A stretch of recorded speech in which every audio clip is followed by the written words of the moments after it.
faire ici.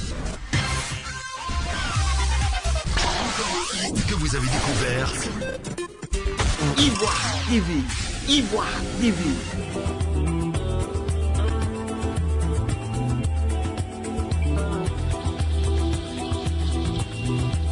L'œcuménisme, une arme pour ou contre la consolidation de l'Église. C'est le thème que nous allons développer dans le cadre de cet entretien avec le guide spirituel Daniel Abraham, président de l'Authentique Ordre de la Lumière pour l'Afrique, AOLA, pour comprendre comment l'Église doit gérer cette question de plus en plus sensible et inclusive, avec une montée en puissance des initiatives du genre. Catholiques, protestants, musulmans, tous tendent à converger au nom de la foi en un Dieu universel. Le prophète Daniel Abraham, bonsoir. Bonsoir, monsieur Adi. Voilà, merci d'être encore là sur notre plateau dans le cadre de cet entretien. C'est la deuxième fois que vous êtes là pour nous éclairer sur un sujet spirituel assez important pour nos téléspectateurs. Alors, comment est-ce que l'Église doit percevoir l'œcuménisme? Ok. Et pour vous répondre directement, l'œcuménisme, une arme pour l'Église ou contre l'Église, et je vous dirai directement, l'œcuménisme est une arme contre l'Église. Une arme contre l'Église. Contre l'Église. D'accord.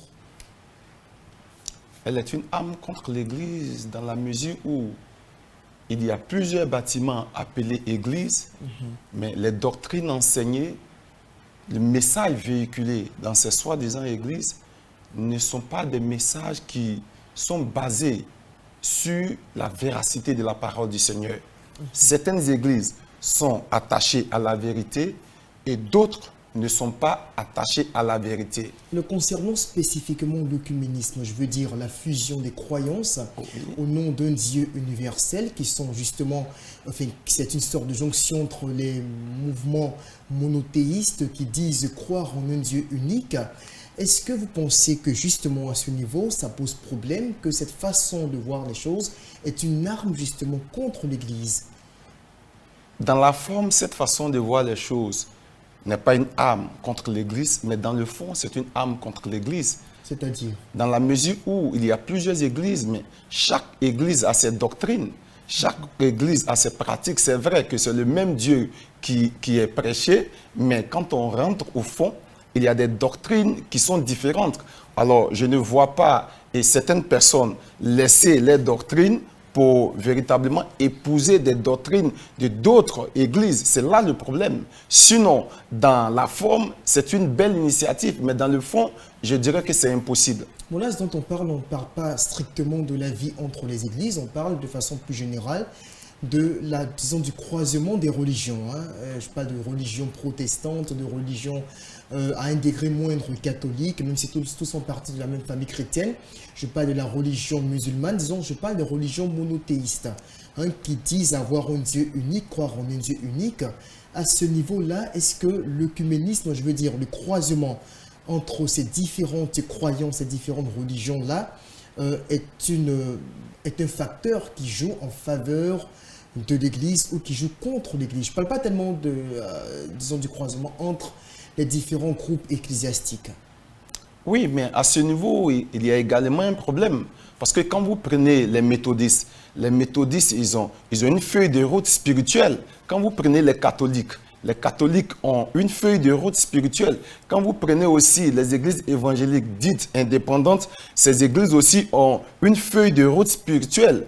Le problème ici, est-ce que ces églises pourront accepter... Il y a aussi les musulmans, il n'y a pas que les chrétiens, il y a aussi les musulmans. Voilà. Ils sont aussi monothéistes. Effectivement, eux aussi, ils ont une feuille de route. Le problème qui se pose ici, qui va laisser sa feuille de route spirituelle pour épouser une feuille de route et qui sera peut-être quelque chose de commun? C'est là le problème.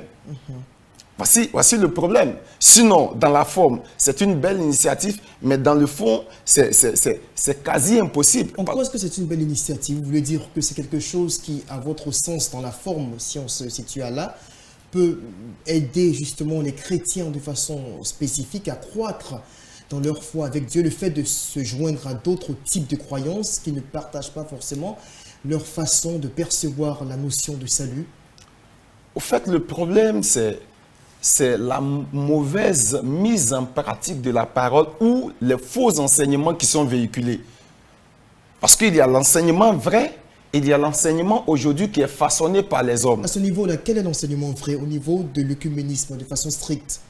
Mais prêcher ce que Yeshua ben Yosef, celui qu'on appelle Jésus-Christ, a Oui, prêché. d'accord. Enfin, je veux dire, là, nous parlons de l'œcuménisme. Je veux dire, Oui. vous dites que c'est quelque chose qui, dans la forme, est favorable à l'Église. Effectivement. Pourquoi est-ce que cela est favorable à l'Église? Cela est favorable à l'Église parce que ça répond déjà aux critères où on dit l'union fait la force. Donc, du fait que les églises s'unissent, c'est déjà une force et c'est quelque chose que nous Il n'y a recherchons. pas que les églises, il y a, enfin, je veux dire, les catholiques ont leur doctrine, vous le disiez tout à l'heure. Oui. Les protestants, les méthodistes, les évangéliques et les musulmans, c'est pas Oui. la même chose du tout. Oui. À ce niveau-là, en quoi est-ce que, en tant que guide spirituel chrétien d'obédience évangélique, Oui. vous croyez que cela est favorable à l'Église? En quoi est-ce que, par rapport à quoi? En quoi est-ce que cela peut être bénéfique à la fois? Là, je veux qu'on se détache un peu des enseignements authentiques. Là, c'est un problème Oui. strictement interne aux églises. Oui. Là, c'est une autre question. Oui. Mais concernant l'œcuménisme de façon spécifique, en quoi est-ce que cette notion, cette doctrine-là peut être bénéfique à la fois des fidèles chrétiens?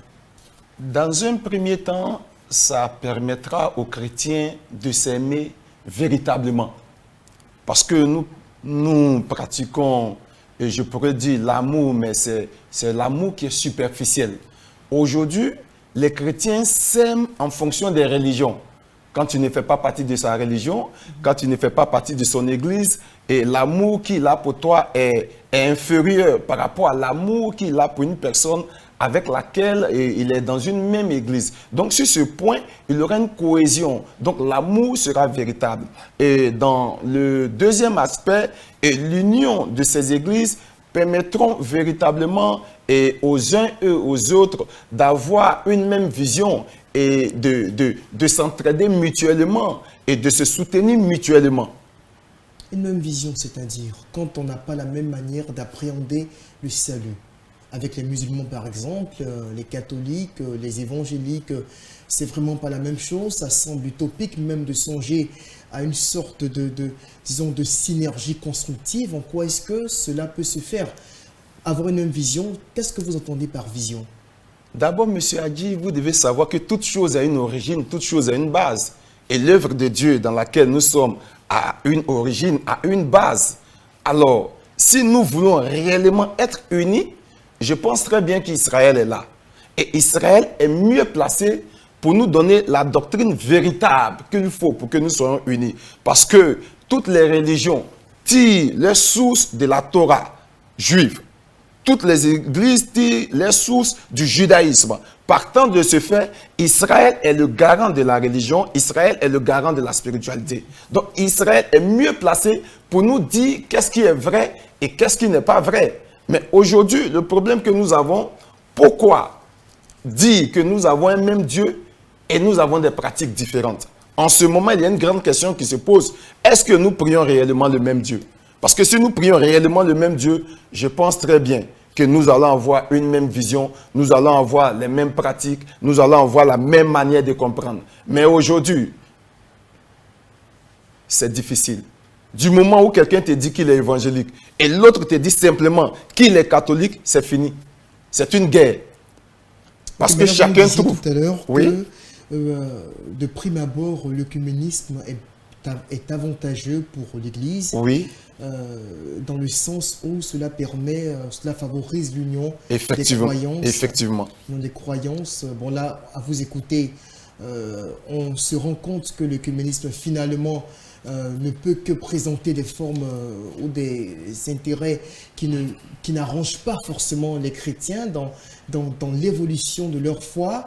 Et alors finalement, moi j'ai envie de savoir, il y a beaucoup de personnes dans les milieux chrétiens qui estiment que l'œcuménisme, de par sa pratique, est un peu la religion de cet homme qu'ils appellent Antichrist, parce qu'ils estiment qu'on ne peut pas avoir de Dieu en commun, parce que justement on n'a pas les mêmes manières d'adorer. Les musulmans ont leur façon disons, de concevoir Dieu, les évangéliques, les catholiques également, et là... voilà, qu'est-ce que vous dites là-dessus, sur le fait que ça pourrait être, selon eux, la religion que prônerait l'Antichrist, Dieu universel. Là, on n'avance pas de la même manière, mais on aboutit tous au même résultat. Et c'est ce que je suis en train de dire. Si certaines personnes se lèvent pour dire que nous ne devons pas avoir un Dieu unique, ça c'est un autre débat. Mais une chose est certaine et une chose est sûre. La parole de Dieu est enseignée dans tous ces lieux appelés églises, mais la véracité de la parole dans certaines églises doivent être véritablement remises en doute. Mais par rapport à l'œcuménisme, je veux dire, d'accord, cette véracité-là, cette vérité dont vous parlez, par rapport à l'œcuménisme, qu'est-ce qu'elle dit par rapport à l'œcuménisme? D'accord, d'abord, dans un premier temps, par rapport à l'œcuménisme, il faut d'abord que les Africains soient au devant de cette initiative. C'est-à-dire, il faut d'abord que les Africains soient au devant de l'œcuménisme. Parce que la religion n'a pas commencé en Europe. La religion n'a pas commencé en Occident. La religion a commencé en Afrique. Si c'est l'Occident qui doit venir prendre les devants pour l'œcuménisme, nous sommes déjà en danger. Parce qu'il n'y a pas quelqu'un qui est mieux placé que les Africains à parler de Dieu. Bon, là, on ne parle pas vraiment de panafricanisme ici. On parle plutôt, je veux dire, selon vous, là, vous dénoncez le fait que la parole de Dieu n'est pas enseignée de façon authentique dans certaines églises, d'accord? Même si elle nous vient encore de l'Occident, mais bon, finalement. Mais cette parole-là, par rapport à l'œcuménisme, qu'est-ce qu'elle nous dit? Mais c'est ce que de façon concrète. Mais c'est ce que je vous ai dit premièrement. Je dis, moi, personnellement, je ne crois pas que l'œcuménisme soit un avantage pour l'Église. Je ne crois pas. Mais par rapport à quoi dans la parole? Qu'est-ce que dans cette parole que vous dites défendre de façon authentique vous permet de l'affirmer? Mais monsieur a Juste dit... avant qu'on ne boucle l'entretien, oui, mais monsieur a dit, vous devez savoir qu'il y a certains soi-disant hommes de Dieu, mais qui ne sont pas des hommes de Dieu, qui ne sont que des représentants des forces ténébreuses. Qu'est-ce que la parole de Dieu que vous défendez en tant que véritable homme de Dieu vous dit justement sur l'œcuménisme? Sur l'union des croyances, sur la jonction des croyances. La jonction des croyances, sur le plan superficiel, ne peut avoir lieu. Mais dans le fond, ceux qui aiment le Seigneur sont déjà unis. Pourquoi? Parce qu'ils ont la même vision, ils ont le même enseignement, ils ont les mêmes pratiques, ils ont la même connaissance. Donc? Voilà. Donc l'œcuménisme, selon les hommes, est impossible. Mais selon Dieu, est possible. Parce que... Est possible dans quel sens? Est possible parce que... Dans le sens du rassemblement de qui et de qui? Dans le sens du rassemblement des véritables fils de Dieu et des véritables filles de Dieu. Bon, là, ce n'est plus l'œcuménisme. Voilà. Là, ce n'est plus l'œcuménisme, là, c'est la foi en Christ. Mais là, enfin, je veux dire selon la Bible. Mais quand on parle d'œcuménisme, on parle de l'agrégation de plusieurs croyances. Non, je le répète et je le répéterai à chaque fois. C'est impossible, c'est de la forme. C'est impossible. Ça ne peut avoir lieu dans la mesure où il y a des églises qui sont dirigées par certaines personnes qui ne sont même pas de la chrétiennité, qui n'ont pas la foi chrétienne. Donc, vous comprenez? si éventuellement ces personnes-là, si on advenait à une situation où de véritables hommes de Dieu, selon vos critères, seraient établis au-dessus donc de ces églises dont vous parlez, on pourrait aller à l'établissement d'un œcuménisme véritable. Juste. Avec les autres croyances, effectivement, les autres religions. Effectivement. Et pour vous, ça serait bénéfique. Effectivement. À partir de quelle vérité biblique? Effectivement. À partir de quelle vérité biblique? À partir de quelle vérité Juste biblique? avant qu'on ne boucle l'entretien, c'est important de le savoir. Les vérités bibliques sont énormes. Par rapport à l'œcuménisme. Jésus dit, vous serez un, comme mon Père et moi nous sommes un. En le disant, il parlait de qui? Il parlait de tous les êtres humains, de tous ceux qui pratiquent des religions. Il parlait de ceux qui réellement allaient garder sa parole. Et là, les musulmans ne gardent pas sa parole. Les musulmans ne se reconnaissent pas en tant que disciples de Christ. Là, on vous parle de l'œcuménisme. Oui, mais voilà, la question... C'est un peu compliqué. Non, la question des musulmans, c'est une mésentente et c'est... Non, mais ils font partie du mouvement œcuménique. Non, je vais vous expliquer quelque chose. C'est la compréhension des chrétiens. Sinon, les musulmans n'ont jamais été contre. Le problème des musulmans, c'est la divinité de Jésus. Quand vous prenez le Coran parle des mêmes personnages bibliques, mais le Coran a un problème sur la divinité de Jésus. D'accord, vous aurez compris. Alors, on retient tout simplement que l'œcuménisme peut être, disons, est bénéfique finalement pour l'Église tant qu'on s'attelle à ce que tous ceux qui dirigent les différentes communautés puissent maîtriser justement la véracité ou la quintessence de la parole qu'ils enseignent.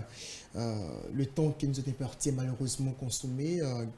Prophète Daniel Abraham, merci beaucoup d'avoir été là. On va certainement reconduire le débat pour une autre fois en espérant qu'on apportera de meilleures réponses à ceux qui nous suivent. Chers téléspectateurs d'Ivoire TV, merci de nous avoir suivis. On se dit au revoir et puis à très bientôt pour un autre débat sur des questions spirituelles du même genre. Au revoir.